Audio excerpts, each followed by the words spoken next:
Guerrilla Federation office in Tokyo, responsible for promoting, selling, and advertising Colombia coffee in Japan and Asia Pacific markets. And last, could you?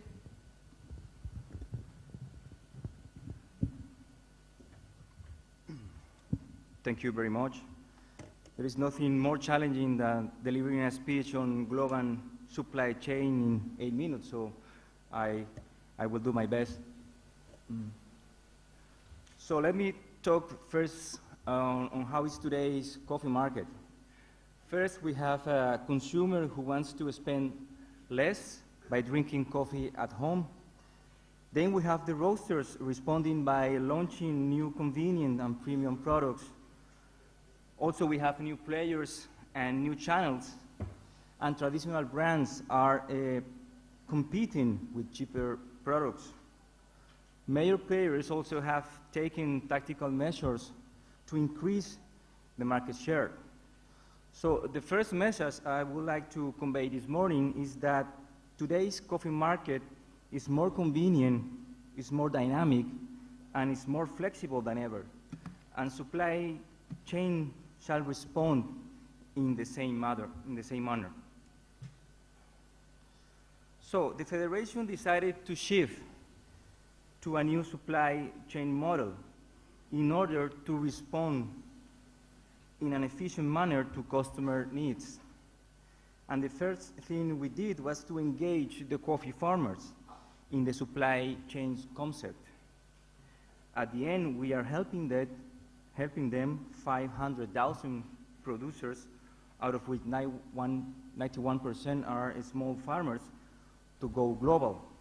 So our model, as you can see, includes the main features of a pull system model, but I would like to highlight the concept of freshness, because this has been our value proposition to customers for many, many years, and that is why Colombian coffee is recognized as the richest coffee in the world. So my second message is that supply chain models can adapt to changing market conditions without affecting the value proposition of your product or your company. So this is 4 good examples of successful business stories for Café de Colombia over the past 15 years. So the first one is with Coca-Cola Japan. This model has been in place over the last 15 years. And it's a pre-crisis model, but it also was innovative experience for the global coffee market, as FNC supplies branded green coffee beans for the production of canned coffee in Japan. So the brand is Emerald Mountain and is owned by the Federation, but is licensed to Coca-Cola. So the Emerald Mountain canned coffee is the best-selling coffee in Japan over the past 15 years. With Nestlé also we have a successful story. We have maybe the most challenging supply process, as we have the responsibility of delivering the green beans from the farms directly to the factories of Nestlé across Europe. So it requires good synchronization along the supply chain and also a good coordination between actors and players along the supply chain. Also with Nespresso and Dolce Gusto and Illy are good examples of selling not only coffees but also services, as this business require high quality coffees with specific cup profiles and from particular coffee regions in Colombia. So they demand the best of our services in terms of coffee searching, quality control, and freshness.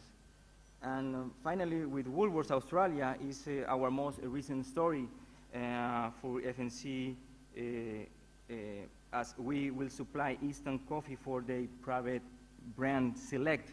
And I am very proud to share with you today that the first 2 containers full of instant coffee product and packaging our facility in Colombia are arriving to Sydney. So these 4 examples are well explanatory for supporting the argument of supply chain models to be flexible and fast responding for customer requirements. So the challenge and opportunity ahead, we have the first thing for us in terms of challenge is the value of Colombian coffee. As we mentioned it at the beginning, we need to maintain our value proposition of having the best coffee in the world, and no matter what house is the supply chain model, we need to keep on that basis. Other challenge is the price volatility, and that is a key issue when you are selling a commodity. So today, price fluctuation can affect the risk management along the supply chain and increases the cost to the process. As to the coffee output, this is a major challenge for us as well, since we are coming from a low historical level of production, and we need to catch up, and also to increase our coffee output by 40% by 2014. So that's a huge challenge for us. And we have a diversity of suppliers, as mentioned as well. We have 500,000 coffee farmers, most of them smallholders, that we need to keep engaged to the supply chain concept. And they produce different coffees quality, are from different regions, and we are building with them a relationship in a way to keep them loyal to our model. As to the opportunity is concerned, we have first the ethical trade and CSR. These new market trends are fostering the production of certified coffees such as Fair Trade, Rainforest Alliance, Conservation International, and other specialty coffees. And this is a growing opportunity for coffee farmers to gain additional value from the supply chain. As private labels, supermarkets in Asia are increasingly using their own brands, so this will add a little stress in the margins, but also requires flexible supply chain models. As emerging markets is also a big opportunity, especially for Asia. Asia, I guess, will become the biggest coffee market in the next 15 years, and in particular for instant coffee. For example, Thailand is reaching 100,000 tons of instant coffee of consumption by today. So we need a lot of strategy and tactical behavior in order to reach those markets. And final, product innovation. Product innovation is on the rise, and the opportunities for coffee growers will be on the rise as well, because this requires also to adjust the supply chain models, supply the coffee production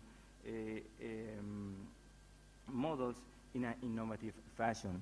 So I guess these are our main features for Colombia and for Colombian coffee growers market in the supply chain model for these days. Thank you very much.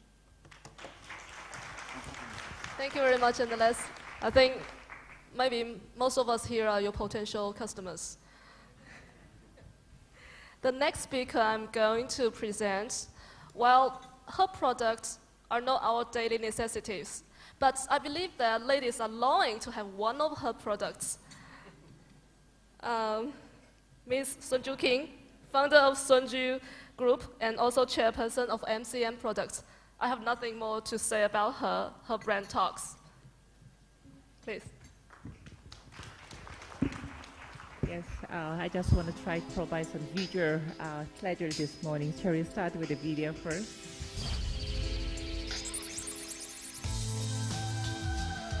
Well, in fact, while the video is playing, let me explain a little bit. MCM is actually a German leather handbag brand. I think one of the top luxury leather handbag brand, which we acquired in 2005.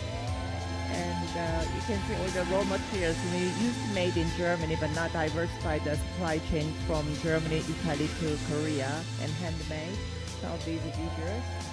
In fact, this is, of course, some promotional advertising things, but I also want to emphasize how important the small, medium companies to have such a powerful marketing tool their own to promote themselves in the global market.